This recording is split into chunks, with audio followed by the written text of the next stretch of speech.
Seems like we were just here. I know. Listen to you, but I didn't read. Listen to you.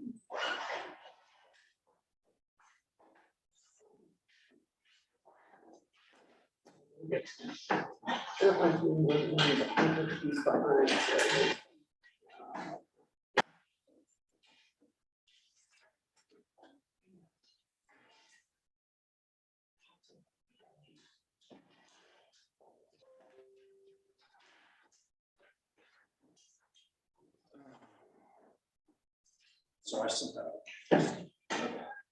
Or what I sent to Joyce. Just sent it. I don't know.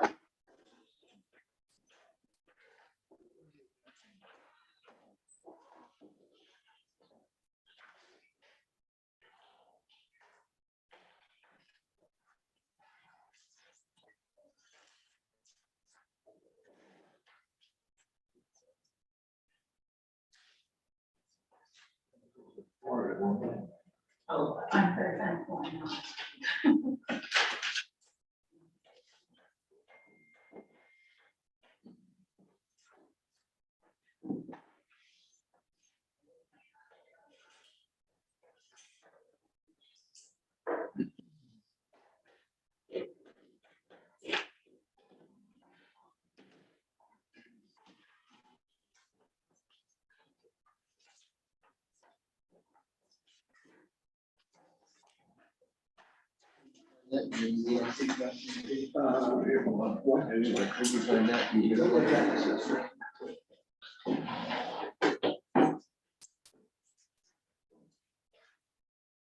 Kathy sent out the one for this. Yeah, it's the same link as a regular select board meeting. Yeah, I haven't heard back from. I got it. Is it always the same? You guys back? If I miss one, I can use. Yeah, no, you just say one. We'll make it You just say one. That's good, yeah, I just had it right on my desktop.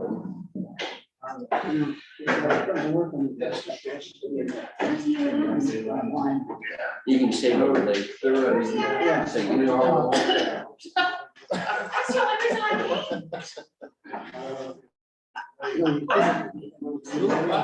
Talk to her about it.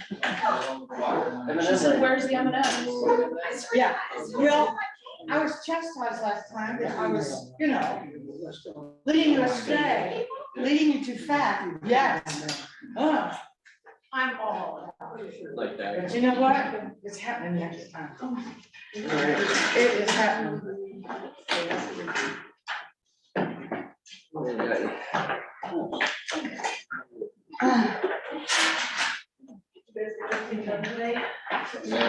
Yeah. Let's see. Other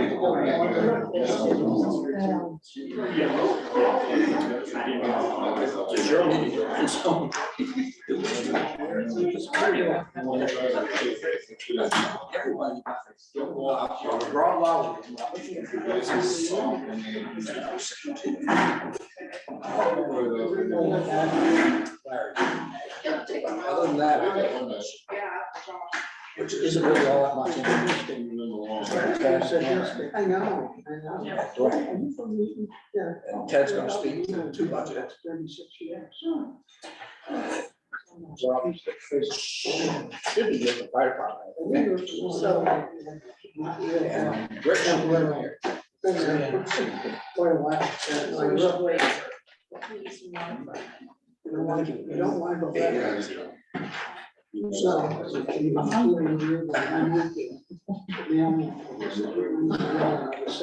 we don't have more. You say something up, where's your major paving? So that's not. Tom, I thought he was. I'm sorry, Tom? Yeah. He's in Florida. Oh, He's gonna. is he gonna zoom in? He's gonna say, and that's an excuse? no, he's there on family visits. Definitely not vaccinated in some. And John is also supposed to Zoom.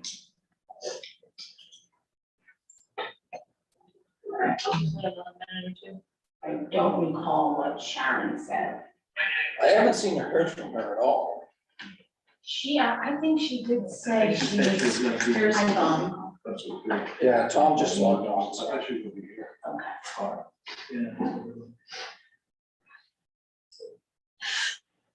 Hi, Tom.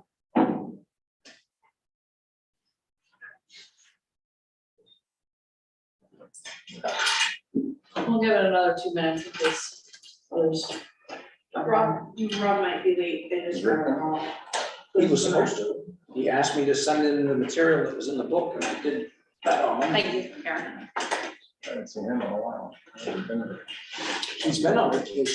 Uh, Yeah, he went away for a while.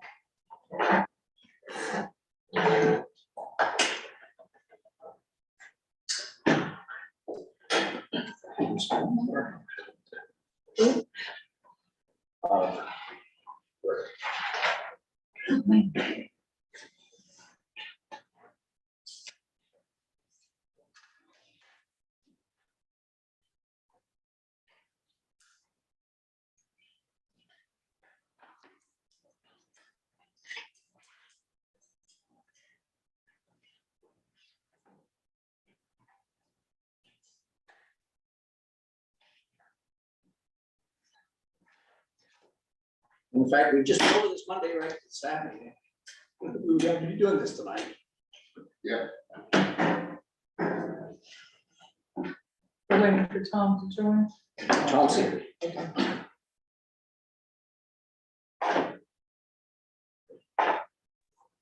All right, I might as well get going.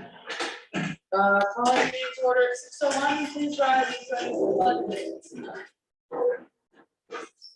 Allegiance to the flag of the United States of America and to the republic for which it stands, one nation, under God, indivisible, with liberty and justice for all.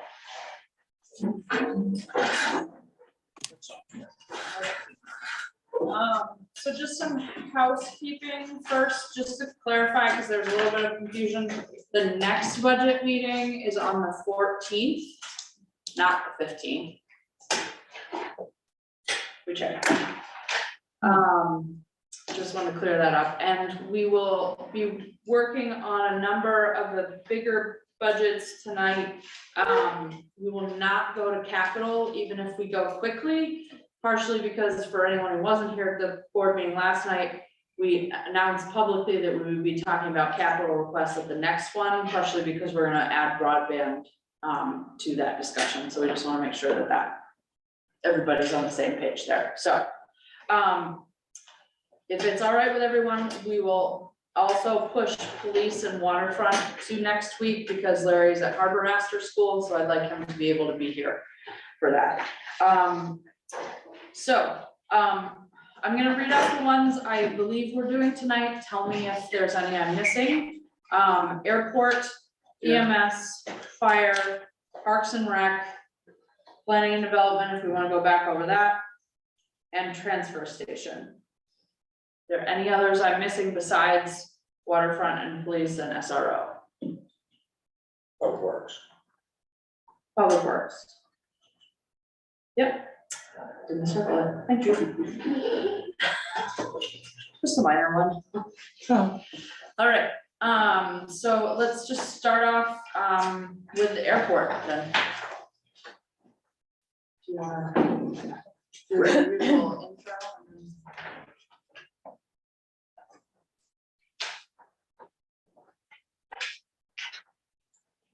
If I get to the right budget, maybe.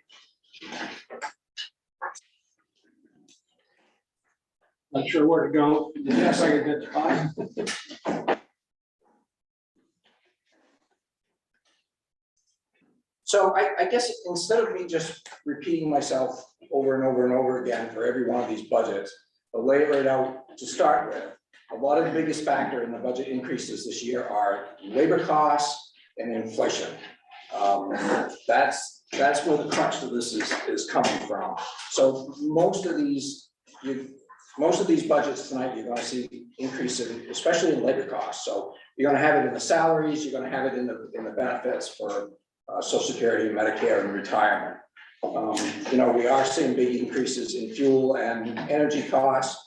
Not so much across the board on our insurance this year, but the cost of everything is gone up. I don't need to keep telling you guys that over and over again. So I think that's my caveat to get this started right off the bat. So, you know, the airport budget, I've tried to show you, you know, revenue versus expenses. Including in this year, which is one thing we haven't done in the past, is the property taxes that get paid on some of the hangars that are out there. To show you that the airport truly does not cost taxpayers any money in this town. And so that's the reflection that you see in the revenues this year. We got a breakdown of where the revenues come from. And when you add that in there, 30% of the revenue is from property tax, and fuel sales being the next largest thing. Because we will have the solar revenue this year from the solar project, which certainly is also a big item. And with that, I think I'll just let Rick have his say and answer any questions that anybody might have. I think at the airport, we've done an awfully good job of trying to get revenues up. And a lot of it is coming from the solar project. And I think it's coming in just at the right time, when we're getting all these real big increases in the fuel costs and the personnel costs. As far as personnel at the airport, there's only 2 of us. And neither one of us are full-time, we're both part-time. And I'm part-time all year round. My helper is for 6 months out of the year, part-time. So the personnel costs are very reasonable, I believe. And one thing we're very fortunate about with there, we've got a lot of people that love that airport, that house their airplanes there and fly out of there. And they're always willing to help. And if we run into any issues or anything like that, or if I do, I don't have the expertise. I've got the expertise with the people that come in. And I think you get a lot of bang for your buck. And a lot of people love to come. I do want to say that we do need a crew car. So if anybody wants to donate one to the airport, we could make a lot more money if we had that, because a lot of people call, they're coming and they want a crew car. They want to be able to go to Fred's Eats or wherever. And so that'd be a nice thing. But We have donation money. yeah. We have the donation money from the solar farm that certainly could be used for something like that. Yeah. Just for clarification purposes, you know, Rick mentioned there are no full-time employees there, but you do see full-time in the budget. That full-time is actually Public Works, for helping out, especially in the winter time for plowing the runways and in the summertime for mowing. So that's why that line is. And it comes out of the airport budget. Yes. Yeah. Any work that Public Works does comes out of the airport's budget, not Public Works. Right. And that's what the overtime line is for in there as well. And I can't say enough good about Public Works and what they do and how they're on top of it. I get calls this time of year from people wanting to fly in and they can't get into Boston, they can't get into Portland, they can't get into anywhere else that they can get into Brunswick. They can't get into Brunswick either. That was my last year. But they can get into Wisconsin. And it's just incredible what they do. Wow. Questions? Marty? Yeah, I was just wondering, in the proposed budget, is the revenue including the solar? Is Yeah, that anticipated already? yes. Other questions? I don't have any questions for a town department that's making more revenue than they're spending. That's a lot. I would like just to Adam, it always surprises me when you say you're running that airport with 2 part-time employees. Yeah. Because it's superbly run. Thank you. I get to be on the airport advisory committee as the liaison, so I get to go out there a lot. And yeah, I'm very pleased. It's, Thank you. how you guys do. Is this the same Dusty that was on the board a year ago? I got my question answered. I got my question answered. That's what happened. That was a good answer. So yeah, same guy. Those guys they do a terrific job out there. The airport is definitely an asset to the town. It does bring us, some economic development. And it's good that it doesn't cost us anything. Sorry, not directly related to the airport, but you mentioned in the full-time that Public Works, a portion of their labor is in this budget. Is that the way it works on other budgets as well, or where, like in the waterfront budget, or work that they do down there, or in sometimes I think they work hand in hand with Parks and Rec? Yeah, no, because they don't spend, when they go to the airport, they spend a considerable amount of time. Okay, And with like they may spend some time with, on the waterfront if they're doing, repairs or something like that. They generally do that in the spring when there's, when they can't do the roads and things like that. So no, we don't do that with other departments, except with cemeteries, which is split. Some employees are split 50% cemetery and 50% public works.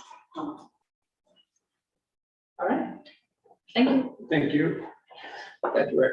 You're welcome. All right, EMS.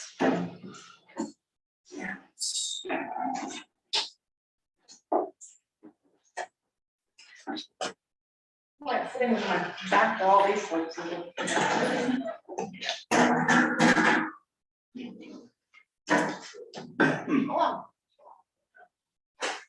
So EMS is another revenue generating budget. Obviously, you can see that the EMS budget has taken some considerable jumps in the last couple of years as far as expenses go. And again, that's related to labor costs mostly. Last year, we had to give a fairly substantial increase in pay to our EMS providers based on what other services in the area were paying. We're still pretty far behind what they're paying. Waldeboro is paying their medics $30 an hour, and we're paying ours $24. We're not going to be able to retain quality providers if we can't at least come close to what some of these other services are paying, and CLC is paying the same amount. EMS has been in a crisis for many years. The whole funding formula it doesn't support the cost of running the services. Obviously, the income doesn't pay for itself here. We could certainly bill more, but we already bill way higher than what we get. So when you bill insurance, you pretty much get what they give you, particularly when it comes to Medicare and Medicaid. They don't care what we bill. They have a set amount. This is what you're going to get, and it's generally about 50% of what we bill them, and certainly doesn't cover the cost of providing the service. This year, we are reporting all of our information, how much it costs to run the service to Medicare, so that we can possibly get paid more money. We're also put into a new category, they developed 2 years ago, and we qualify as a super rural, so we are getting a little bit more than some of our other counterparts that are closer to the hospital, because we're 15 miles basically from the closest real hospital. I love Miles, but unfortunately, they don't have the same capabilities as MidCoast. So we are considered super rural, so that's some as well. For the billing. So we are seeing fairly considerable increase in labor costs for EMS. I believe I put these, they're currently, medics are currently at 24. They're gonna put them in at 27 to be more compatible with what some of the other services in the area are paying. We're fortunate because Aaron's doing a great job running our EMS, just like Rick is with our airport. And she has some loyal staff here, and they're willing to take a little bit less to come here to work for Aaron, so I'll throw that out there. As you can see through the pie chart that I gave you on the expenses, personnel is the biggest part of the EMS budget. And that is what is a reflection of paying for readiness. That is having that 24-hour, 7-day-a-week crew there available as soon as that tone goes off to get out the door and get to these calls. And there are times when they might sit there for 24 hours or even longer and not do a call. And then they'll have a day where they can't even keep up with it. There's no consistency to it. It's hard to find a balance to say, well, we can put more people on here and less people on here because it just doesn't work that way.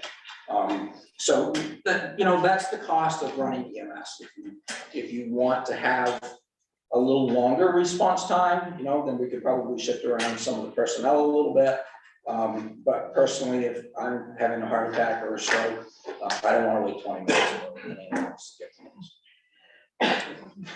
We have upped the revenue for this a little bit this year because this year we took on Alma as another one of the towns that we service.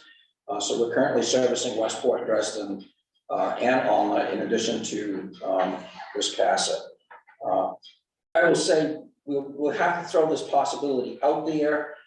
We increased the subsidy to Dresden fairly substantially this year from $46,000 to $66,000. They were not happy with that. My response is to that, I'm not negotiating this. You're getting a deal as it is. So they may decide that they're going to look at Gardner. And we understand that perhaps maybe Woolwich is going to be approaching them to do something with them. So the possibility exists that Dresden may go away. With it would go that revenue. I think it's a slim possibility, but it is there. I can vouch for some excellent service this year. Yeah. I mean, I've never been so grateful. Your team is fabulous. It's a good group. I'm pretty proud of the group that we have. Yeah. They're all really good providers and they all really care about this community. It's not just, they don't just show up so that they can collect a paycheck. They're here because they honestly care about this community. Well, they're gonna make us. Thank I can second that too. you. Yeah. I had a medical emergency last year and I got to experience how excellent our EMS are. And, yeah. I still maintain my paramedic license. Yes. That still helps us. I close up the door and go on calls if I need to, if they get busy or they need help, I'm sorry, Sarah. Used to it now. till at least 2025, and then when my license expires from there, I'm not sure what I'm gonna We've had some pretty high acuity calls lately. We've had 5 cardiac arrests in the past month. And we've had 2 other individuals that needed critical care, so. And Lifeline wasn't flying, so we had to travel pretty far with them. One of them was an accident up in Dresden not too long ago where a gentleman was walking on the highway, got struck by a car. And the feedback from the hospital for the crew that was on, and Aaron was part of that crew. Ultimately the gentleman didn't make it, but the feedback from the hospital was these guys did an excellent job. And he made it a lot longer than he would have, had it not been for the care. So we have, I'm very proud of our EMS, not because I've been part of it and not because I've worked at it, but just because they do a great job, so. Amen. And I have questions for you. Any questions? What do you? Can we schedule those emergencies? I really wish they would. Aaron mentioned some high acuity calls. I was a medic down in the Boston area for a while.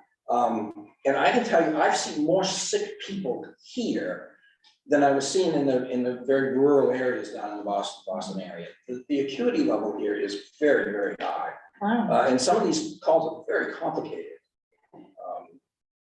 it's got layers, it's not just the medical part, it's like trying to get to the person, trying to get the family to be cooperative, like it's just layers and layers of issues. And so sometimes it's hard. All right, thank you. Thank you, Erin. Online guys are kind of quiet. I think I just saw the fire truck come back in, but we'll spend some time. There it is. Sorry. You don't need that. Well, Rob, you're up next, but I'll give you a second if you want. Okay. Or not. And that's, you don't need that paper. That's okay. That's actually, those are for the budget committee. I'll explain that. We're at the fire.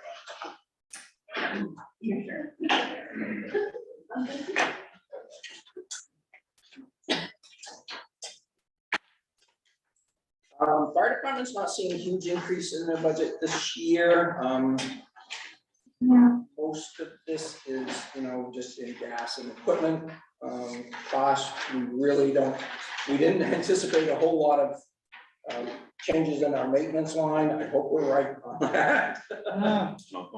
But we'll have that conversation next week when we get into capital, some of the capital stuff. So, not a whole lot of change here.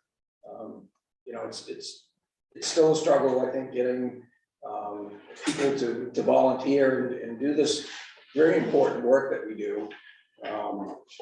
But I think the people that we have are very dedicated, they do a good job, they show up, they train, they're here every Wednesday, we stop by and visit sometime if you're going by. So I don't know what more I can say to that, You pretty much hit the nail on the head. I think our numbers we were maintaining pretty well. We're around 2022 for most of the time. Yeah, good group of folks and dedicated, and they show up at 2 o'clock in the morning, freezing cold, and go out and clear roads and trees and go to emergencies and just do what we do with what we can do. EMS relies on the fire department some to come and help out with more serious calls, cardiac arrests. We've grabbed firemen on fire accident scenes before because we need somebody to drive.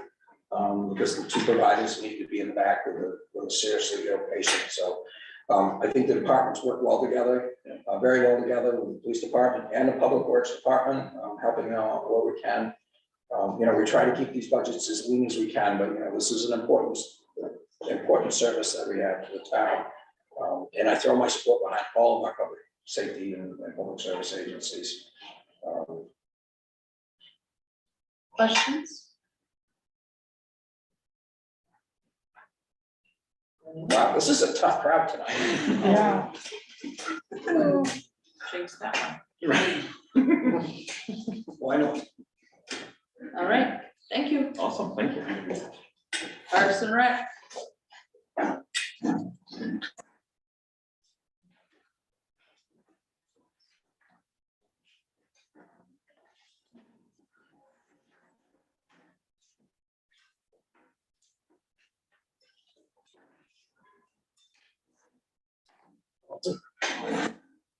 All right, so this was a big one this year. You can see the Parks and Rec budget was the biggest increase of all of our budgets this year, I think. Or if it wasn't, it's certainly close to it.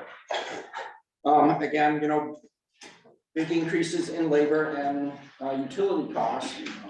A lot of heating oil, a lot of electricity, and a lot of labor to run that department up there. The state has made it a little more difficult with us because they decided that the minimum wage is going to be reflective of inflation every year in January. And so right off the bat, without us doing anything, we got hit with a minimum 8% increase in a lot of the wages up there because a lot of them are minimum wage jobs. And there's, that's the state's doings. It's hard to find people to do the jobs up there because they don't pay well. But we do have to have, for some of the programs that Duane is running up there, especially the children's programs, which are becoming a big draw for the community center up there right now. We have to have so many counselors per for so many kids. And there's a lot of kids. And I think it's a good thing. I think we're providing a very valuable service to some of the families in this town that are struggling with childcare needs. Having said that, you know, it is very expensive. Dwayne has done the best job of any director we've had up there in terms of increasing his revenue. Even as of today, at 66.7% of our budget, he was at 77% of his revenue already this year. And we had up his revenue estimates from last year. So, you know, the cost keeps going, the revenue keeps coming, but, you know, I don't think the parking rec is ever gonna get to a point where the revenue exceeds the expenses. I don't foresee that. But we are trying to decrease that tax subsidy that's required to keep this going. So again, personnel is a big part of this budget. But you know, it's mostly part-time help. If we put on more full-time help, you know, we'd see some of our benefits increase, but we might be able to get rid of some of this part-time stuff. But Wayne can speak to that. I mean, you never can get rid of it all, but Where you want me to go? probably. Yes, it is a substantial increase in the budget. A lot of it is static costs, fuel, electricity, water, everything has gone up for us. Supplies have gone up. It doesn't matter if it's custodial or if it's supplies for programs. Everything across the board has pretty much gone up. Within the last 2 years, some things have gone up, you know, very significantly, 50 to 75%. Some stuff even 100%. So it's not, and I know it's across the board. It's not just our department. You know, things go up everywhere. And Dennis already mentioned it. Minimum wage. I calculated that out when we first got it. I think it's going to be close to a $30,000 hit just on the budget itself, just with that increase over a year's time. So I mean, that increase is, it's not light, it's significant. You know, supplies, programs, I try to offer as many programs as we can to the community to make it more widespread. We actually are offering, you know, more and more to try to gain more from outside towns to actually come and become members of the community center. You know, so it's not just, you know, it's not just, you know, community members paying an additional membership on top of what they're already paying taxes. I'm trying to get more members from the outside as well. So, and we've been trying to push that. The community partner program has actually worked out pretty beneficial. Dresden just re-upped, both Westport and Ulmer have also re-upped. So they see the, you know, they see the usefulness of it.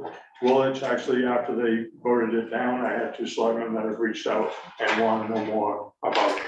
So I'm hoping that we can convince them to go in that direction as well.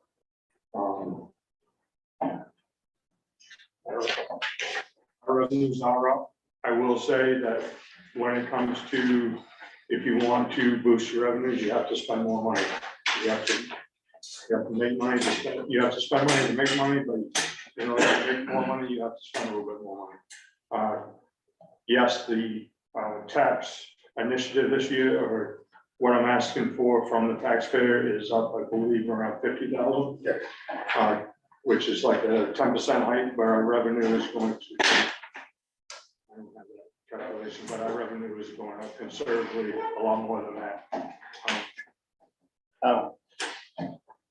A lot of it is, I've got pretty close to a $70,000 contract with the schools to pay for the mowing and also paying for the childcare that we're doing at the school adventures on Wednesdays that the school has contracted to pay for.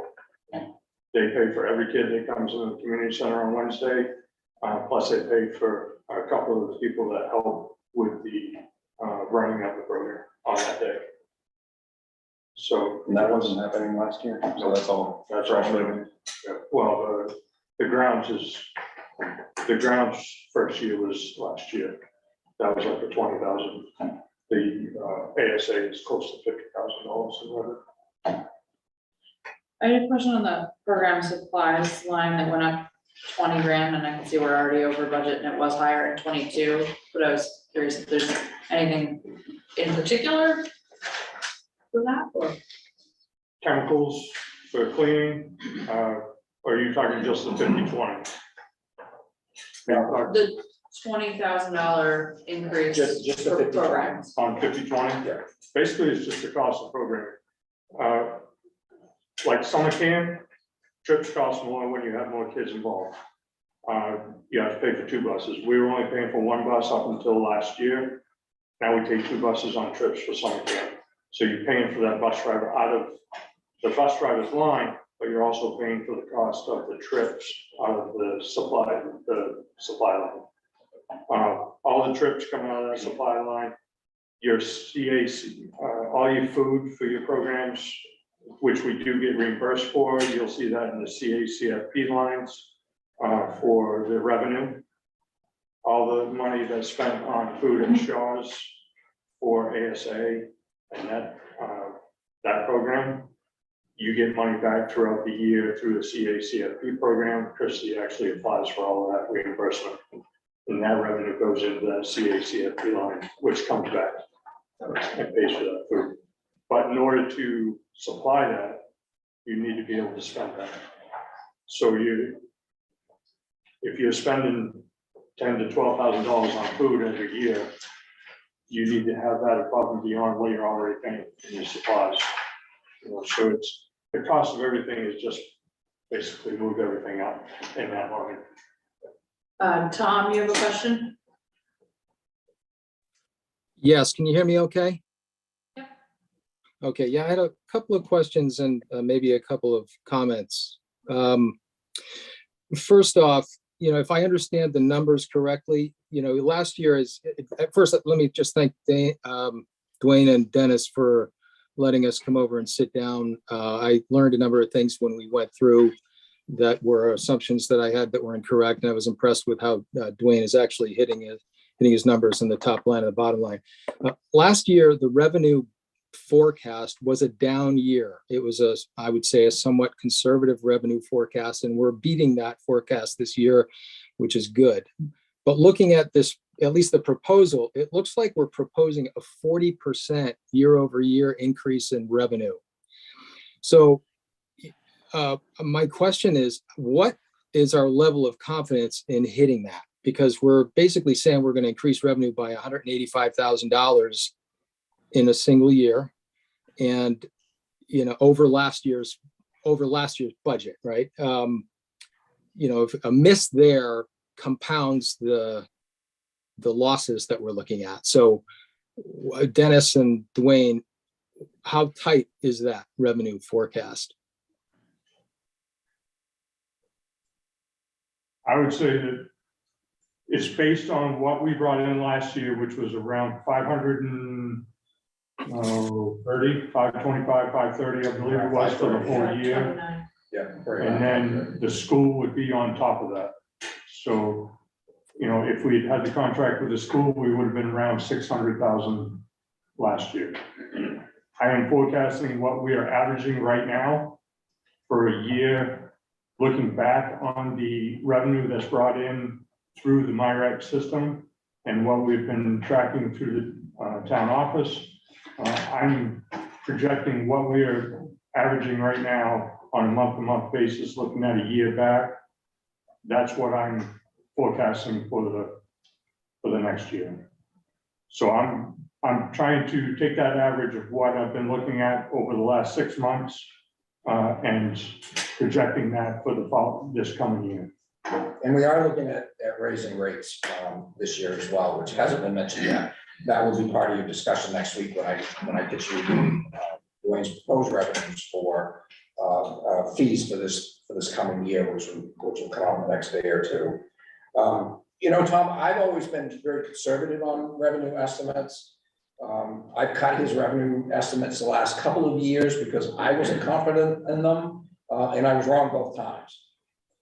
So this year, I'm going to go with Dwayne's estimate, and then next year at this time, I may be able to sit here and say, I told you so, but I don't think so. Okay, thank you. I hope not, I hope it's makeable, and that's a good answer, so thank you. My next question is, do we have any sort of a breakout for the portion of the Parks and Rec budget that is parks maintenance? Because the way I thought about it and think about it is that you have two major groups of activity. You have the part that should be, frankly, approaching break even. That's the Parks and Rec. That would be like a YMCA. And then you have the other work that is just expense that's associated with maintaining the parks throughout town. What I wasn't able to do is figure out what portion of this expense budget is parks maintenance. Do you have a breakout of that? I do not have a complete breakdown of that. Tom, when you talk about parks maintenance, I'm not sure, are you referring to like Sunken Gardens and some of the other small parks around? Because most of the maintenance costs that are in this budget are related to the community center itself. Okay, because that's what it looks like, and at least I may have misunderstood, but when Kim and Marty and I were in there, I think, we discussed the fact that, we've got it's effectively a big deficit, right?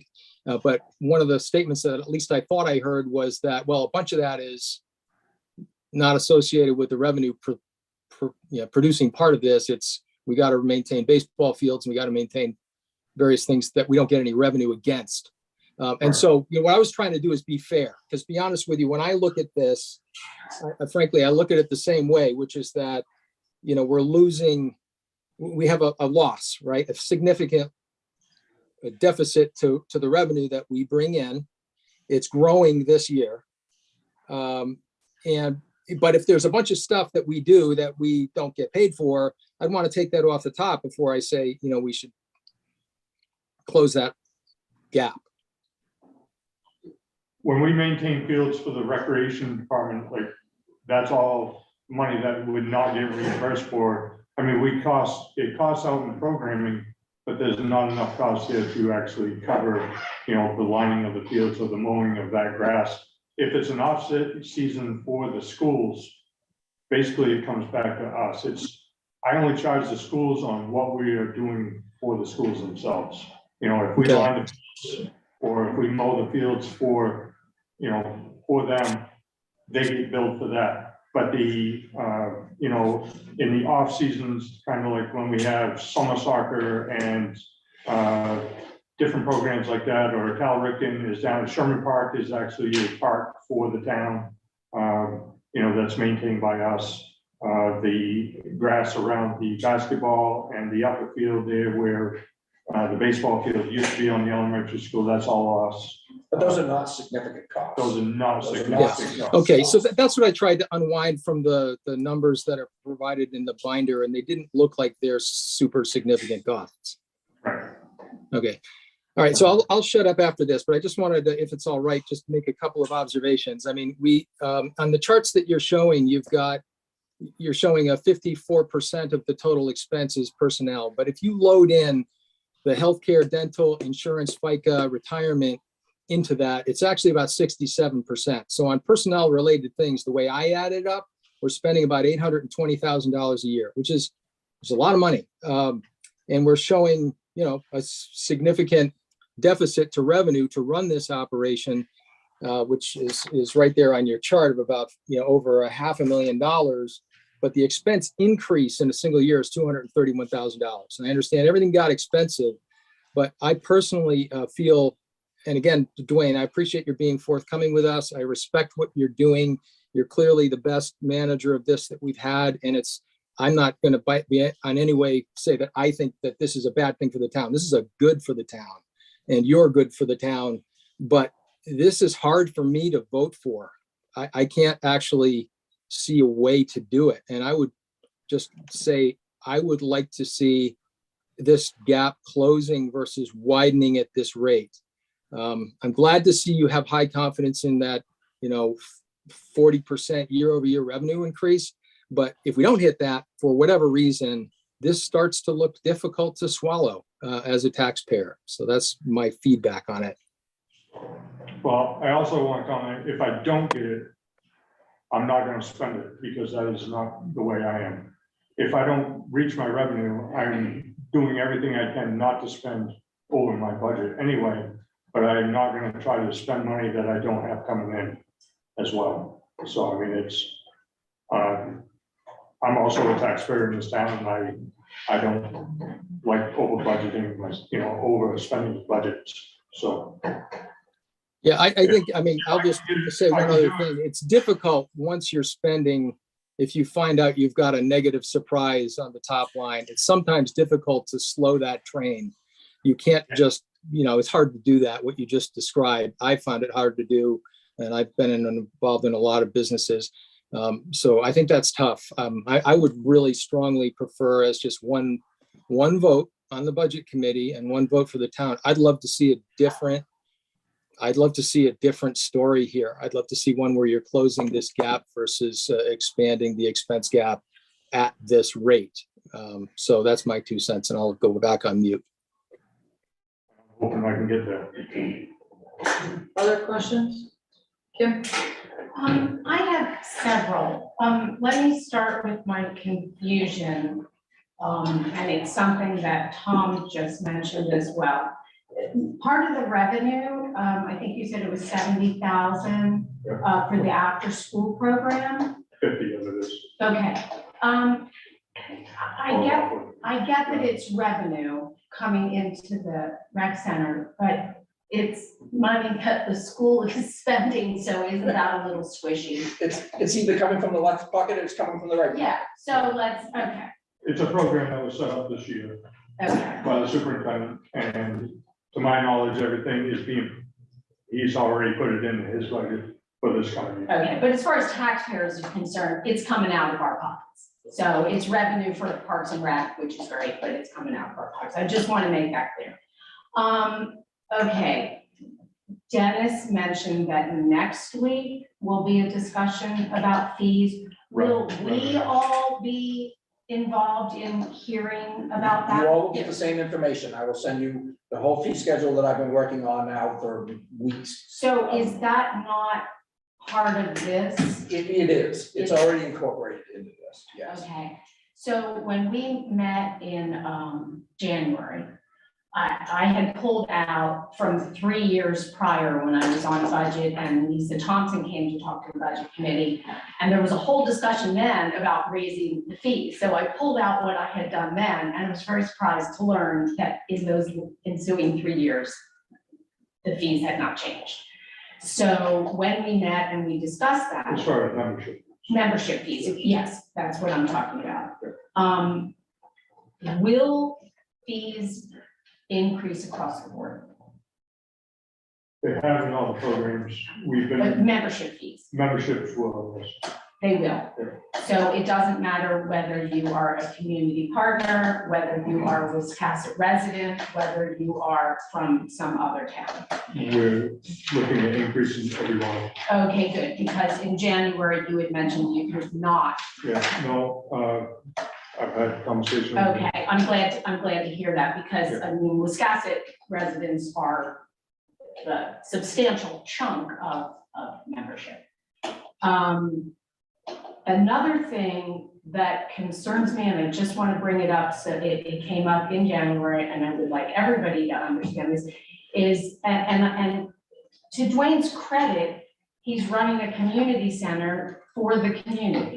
And I appreciate the idea that he doesn't want to say no to anyone.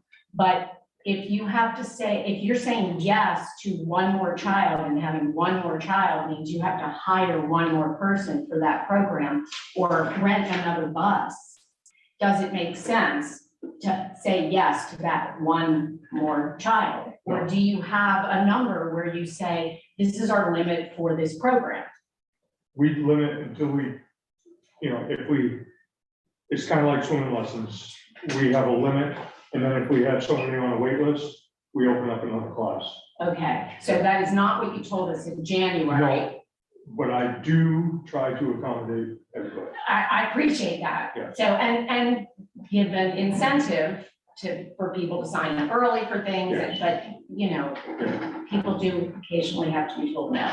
Yes, So, okay, and I try to keep it as rare as possible. I would hope so, yes. And I will end by saying, that I pulled out some of this stuff.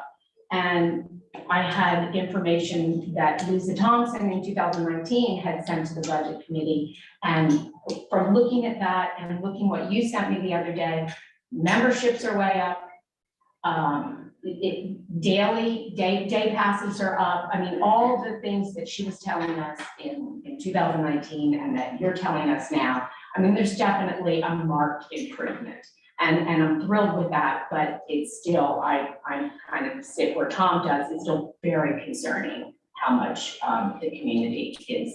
I completely agree with what Tom said. If I could, I'm hoping to get to that point where the curve will turn, and we will be cutting that gap. Right. And while I don't It's gonna disagree, take time to get there, and it's, yes, well, while I don't disagree with it, spending money to make money, money has to be spent wisely. But I do think, again, you've all said this several times, you know, Dwayne's got this headed in the right direction. I think we need to be patient and give him time to get there. You know, Rome wasn't built in a day. And there are gonna be down years. You know, if the economy goes sour, this is probably one of the areas where people will stop spending money. But then that responsibility, I mean, Dwayne can sit there and say, well, you know, if I'm not making the revenue, I'm not gonna spend it. Well, it's easy for him to say, but he's not the one sitting in this chair that's actually going to take the heat. When I look at him and say, you are going to stop spending this money because we're not getting there. So there is that layer of protection, and then I have these 5 people that look at every budget every month and say, hey, what's going on? Right. Well, I would also say to the select board, in considering, you know, all of these budgets, that I have watched you guys and past select boards struggle with having to deal with foreclosures on properties.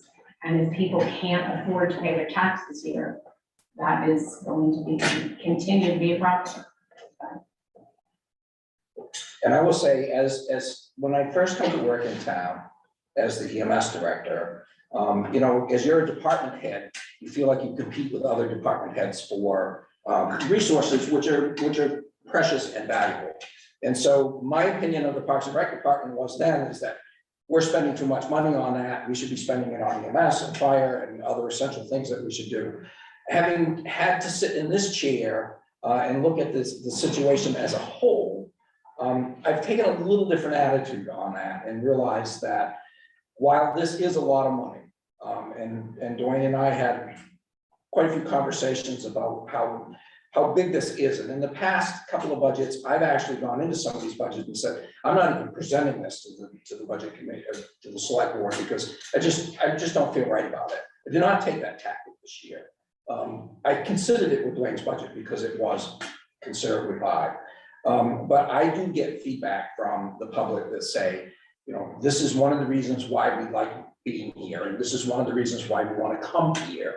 People do look at this when they want to come to a community, and you know that because you've said it yourself.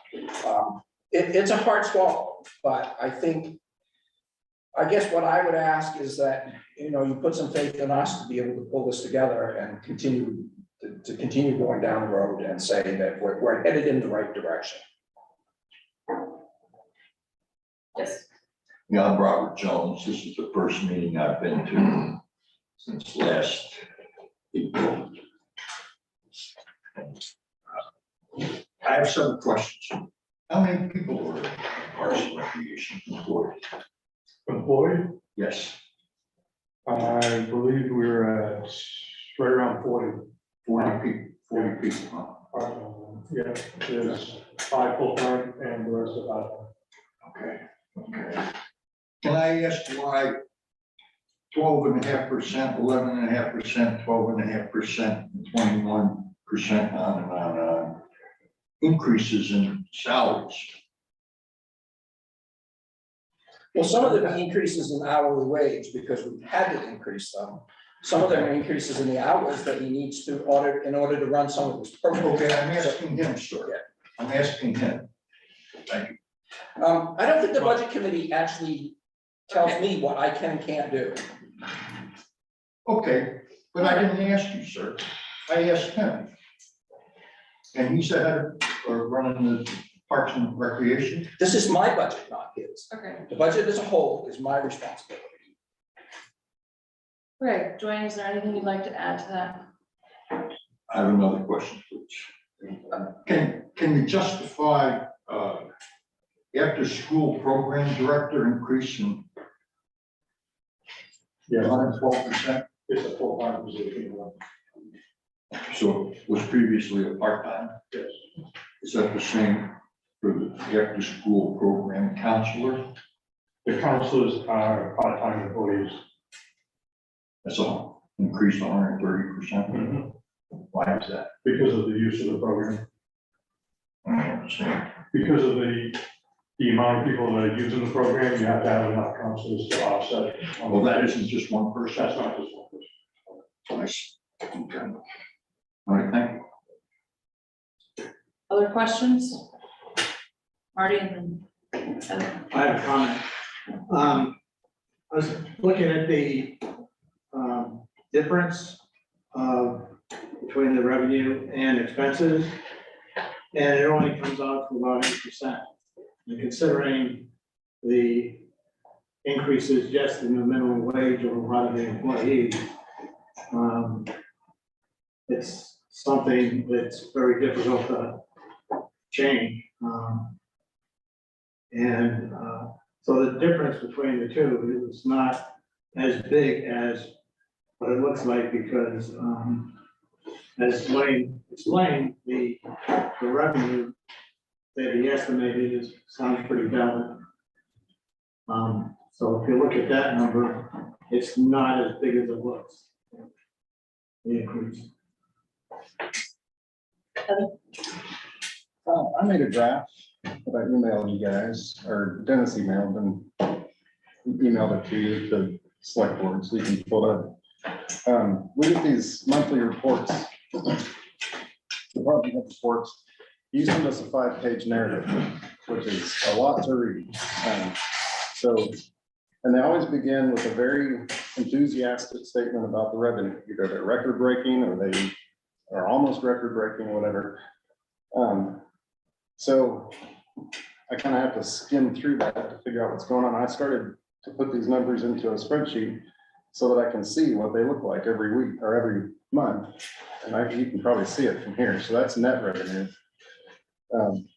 That's May of last year. That's the 1 month that we had profit. So that was cool. I got to show Dennis. He says, you know, it's always been said that the community center will never make a profit, but we did one, so that was cool.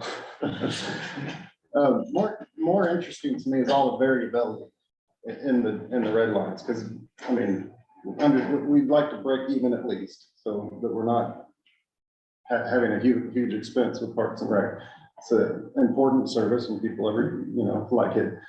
But looking at just the bottom line number, the increase, it's we can say we have a Parks and Rec budget well over $1 million. We want to increase it this year by $250,000. We want to increase it by nearly 25%. Those are all very dramatic statements. And presenting that to the public, I think we maybe have seen a preview of the kind of reaction we may get to that. I think Marty just explained it pretty well. The difference between the revenue and the expenses is 8%, around 8%. Correct. Well, I'm saying there's a lot we can study here to find out, like, when we're spending a lot more. It just means I didn't spend it, just means I didn't pay the bills in May. Okay, well, maybe that's what that means. That's a lot of variability. I mean, we're tens of thousands of dollars difference in those. So perhaps that's some of the variability, but there are other factors that maybe we could look into. Right. So May is typically, and I know you guys mentioned revenue right at the beginning of this. April, May, and part of June are typically our biggest revenue months, because we're bringing in the revenue for summer camp. The way that that budget cycle runs from July to June, and this is why Dennis gets on me in July and August, because I'm spending a lot of money in July and August, whereas we're just starting our fiscal year.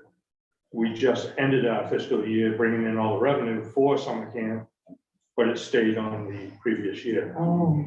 So you're actually, you know, not looking at that graph, but you're bringing in most of your revenue at the end of your fiscal year for your budget. So it's, you know, I very much understand where you, yes, I would love to be on that break-even point all the way through. But even like this year, you know, I think we're gonna be close. We're gonna be very close, because we only estimated fuel oil, for example. We only estimated a 50-cent increase in the budget when we went for it. We're almost at a $2 increase is what we, compared to what we paid for this year per gallon. So that right there is a significant increase in the budget that we need to eat somewhere in order to break even. Okay. You know, so it's not apples to apples. It's just, I know what you're trying to say, but it's just. Well, I'm just saying there's a lot of information that we could find in here. If we looked at the differences month to month and what we're spending, you know, where the revenue's coming, I think we could find a lot of places where we could type it up and bring those numbers into, you know, a more acceptable range for voters and stuff. Because I think we're gonna get a lot of reaction to this. And you say, sitting in that seat, well, people come to us as well and say, what are you doing? And so we have to answer those questions as well. I would like some help from you answering, you know, giving better answers to people on that. So the rate increases, are they reflected in this? They are, okay. And are we talking about a sliding scale at all yet? No, a slide, no. The rate increases are based on what I've presented to Dennis already and what he's done up with, so we can go back and forth with that. Okay. Dwayne, excuse me. Silver sneakers, the rate's still low on that. What's up? Excuse me, the reimbursement rate, is that still way low? Yeah, if people use it, it's only $2 and something per visit. But if people use it, it's actually very comparable to what we charge for a senior membership. So, but if they don't use it, they're not putting the use, you know, that wear and tear on the facility. So it's paying for itself. Right, it does pay for it, yeah. If they use it, it definitely pays for itself. Renew Active is the same way. And they actually pay $3 and something. Other questions? Do you, forecast or usual plan of upgrading your heating systems out there? Energy costs through the roof. We've had a spec. I just recently signed a contract with a company to come in and evaluate every single building the town owns, not just for heating, but for lighting, and other energy systems as well. And that process is just getting started. And the best way to improve your bottom line is cut costs. You don't want to cut heads, Right. but energy costs with the pool and everything else out there. Yeah. And we actually were on a very good, we had a lot of momentum going up until, January of last year. We had cut our electric bill to close to $2,000. It was down to $2,000 a month. Okay. And then when the whole CMP thing came through, we went back to $3,000 a month. So I mean, everything that we had done got us to a good point, and then things changed. Yeah. So Brian, this will look at every aspect of our buildings, including the pool. Is there an alternative that we can use to heating that pool besides heating oil? A combination of solar or whatever it might be. Solar, natural gas, It's- or gas, it'll be I see the Volvo, but it's not going to LG. You know, So the company is called Johnson Controls, and they're actually doing the same survey up in Lew- for the entire city of Lewiston right now as well. So it'll take some time for us to get that done, but that ball is now rolling, so. Any other questions? Are we talking about revenues next week? Okay. Thank you.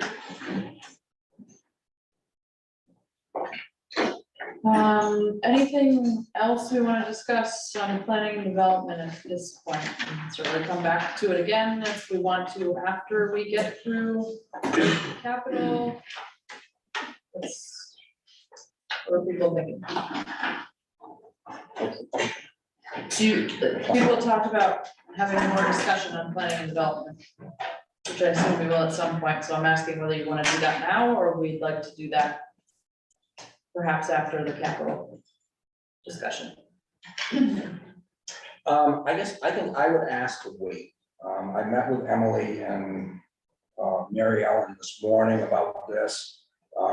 Mary Ellen sent me some information this afternoon. I didn't have a chance to go through it.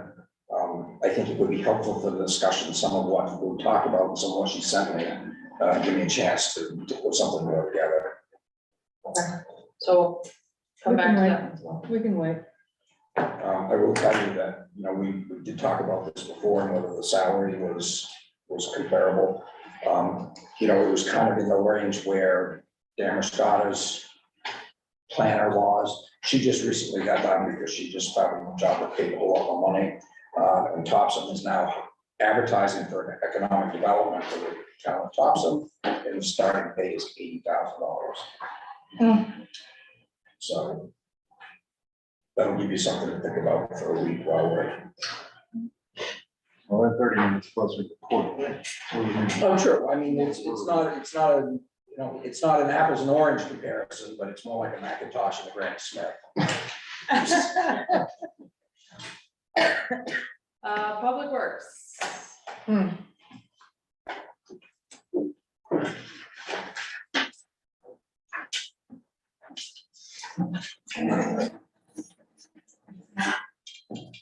That is my cheap guy, that does not like to spend money.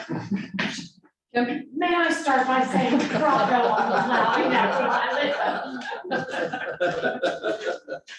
line? You see, Public Works budget really isn't up all that much, it's mostly in, the increase in labor costs, from the new union contract, which we just approved last night. So I really have a whole lot to add to this, as far as that goes.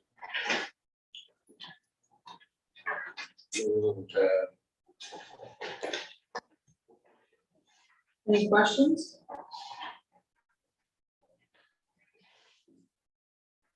The dogs have a question. There are dogs outside that are like.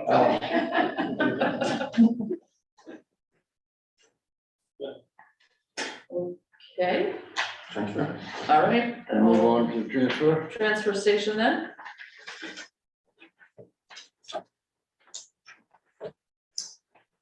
Again, transfer station's budget is not up horribly, again, it's labor, and one of the bigger issues that we're gonna have and continue to face here are tipping fees. They continue to go up every year. One thing I will have to tell you, there is I won't say there's a mistake, but I left something out of this budget that I need to add. We need to buy a trash trailer in this budget, to replace one that's run out. That typically we put that in the transfer station budget instead of in the capital, that way Westport and Alma pay their share of that debt service. So off the top of my head, I'm thinking probably we'll have to add like $20,000 to this budget to cover for that expense.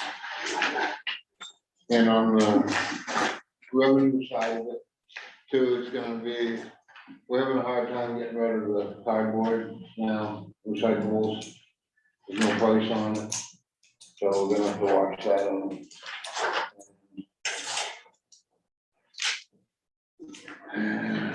that goes in cycles, and, you know, some of that is. We could see it coming back up, we're sitting on like 90 bales as of right now. And not enough price on it to ship it. Luckily, we do have some room to sit on it for a while and hope that the price will go up, and not have to dump it for the next to nothing, but we are limited. Just curious what landfill monitoring going up. Definitely, fill monitoring for the old landfill and around the transfer station. That one, they go up there 2 or 3 times a year. There's test more sites, they take tests out of, and that price of that is going up. And I'll have to check since I printed this off, but I'm pretty sure we're already over budget on that. That's why we increased the vision raise. Other questions? Last year, I recall that there was some discussion, about people who should not be using the transfer station, using it, and that we don't really have a way to monitor that. Yeah. I presume it's still a problem. It is still a problem, but what I'm trying to do, if we can get the time, is, what I need to do is keep someone 8 hours a day in that scale house.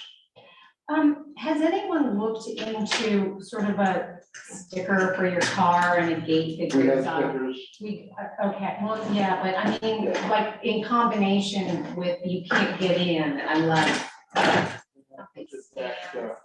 having someone at the gate watching people, know who's coming in and knocking. These guys could be doing something, and then they just come right around in and do, throw what they want. So there's no way to just, We can't catch them all. I admit, I'm not the one in our household who goes out there all the time, so I don't know the whole setup. But I don't have to say there isn't a way, I actually hadn't thought of that. mean, it If there's seems like pretty easy, simple. like an easy pass thing, you put on Yeah. the windshield and. And that the gate doesn't open unless you've got that on your car and, you know. That's an idea we can look into. I mean, if you are someone who, I know I've had work done at the house where maybe they're not from Wiscasset, but they're bringing stuff to you. Yeah, But that would be during normal working hours. but I can tell you right now, if we did something like that on a Saturday, there'd be a line all the way down to the corner. Too much traffic on a Saturday. Just to, I mean, you still gotta just drive up, the gate goes up, that's, Yeah. that would hold it up that much. Have you been up there on a Saturday? lately? No, I'm not one, I'm like you take it. It's pretty hectic. Okay. I don't want to be the most hated person in the room, but how come you don't raise your rates for people who drop stuff off? Well, I paid $1. I've been here for 9 years. When we lived in Winthrop, we're paying $5 a year. And you got your little sticker that you paid out, no one ever checked it, but it's in our system. But that's part of the discussion coming up next week, Brian. Yeah, You know, and we've raised some rates on some of the items that people have to leave. I think the problem that we have with raising rates for the transfer station is if we start getting them too high, we're just gonna be picking the stuff up beside the road. And then getting nothing from it and having to pay to get rid of it. And we see that a little bit now, especially with some of the tires and washing machines and stuff like that. If you start charging too much, they just chop it. Okay, you've seen it already. I mean, what's the difference? I mean. It's not a lot. It's not, no, and that's right, and we have done that already. The cost of tires went up, so we had to go up on the cost of tires because it cost us to get rid of them. But it's just find that balancing act so that you're not getting people just tossing their trash side the road. Marty, did you have a question? Yeah, I was wondering, whether or not, you would exchange personnel between the highway department and the transfer station. We do exchange with the shorthanded something with us, because we have a truck basically every day. And we will go up there and cover. And I do budget it out to both departments. Yeah, so that helps. Yeah. You can, but my basic problem is I would like to have a person on that gatehouse that would to people coming in, make sure they hit the scales, find out what they got.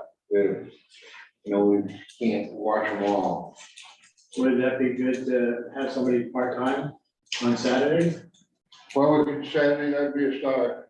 We have a part-timer now, but he's usually on the other working side. He does the whole commercial driver's license, and use him on the road too. It could. Well, what I have done is taken some people from public works department and brought them up to the transfer. But then you're talking overtime to have them working a day up there to run the scale house.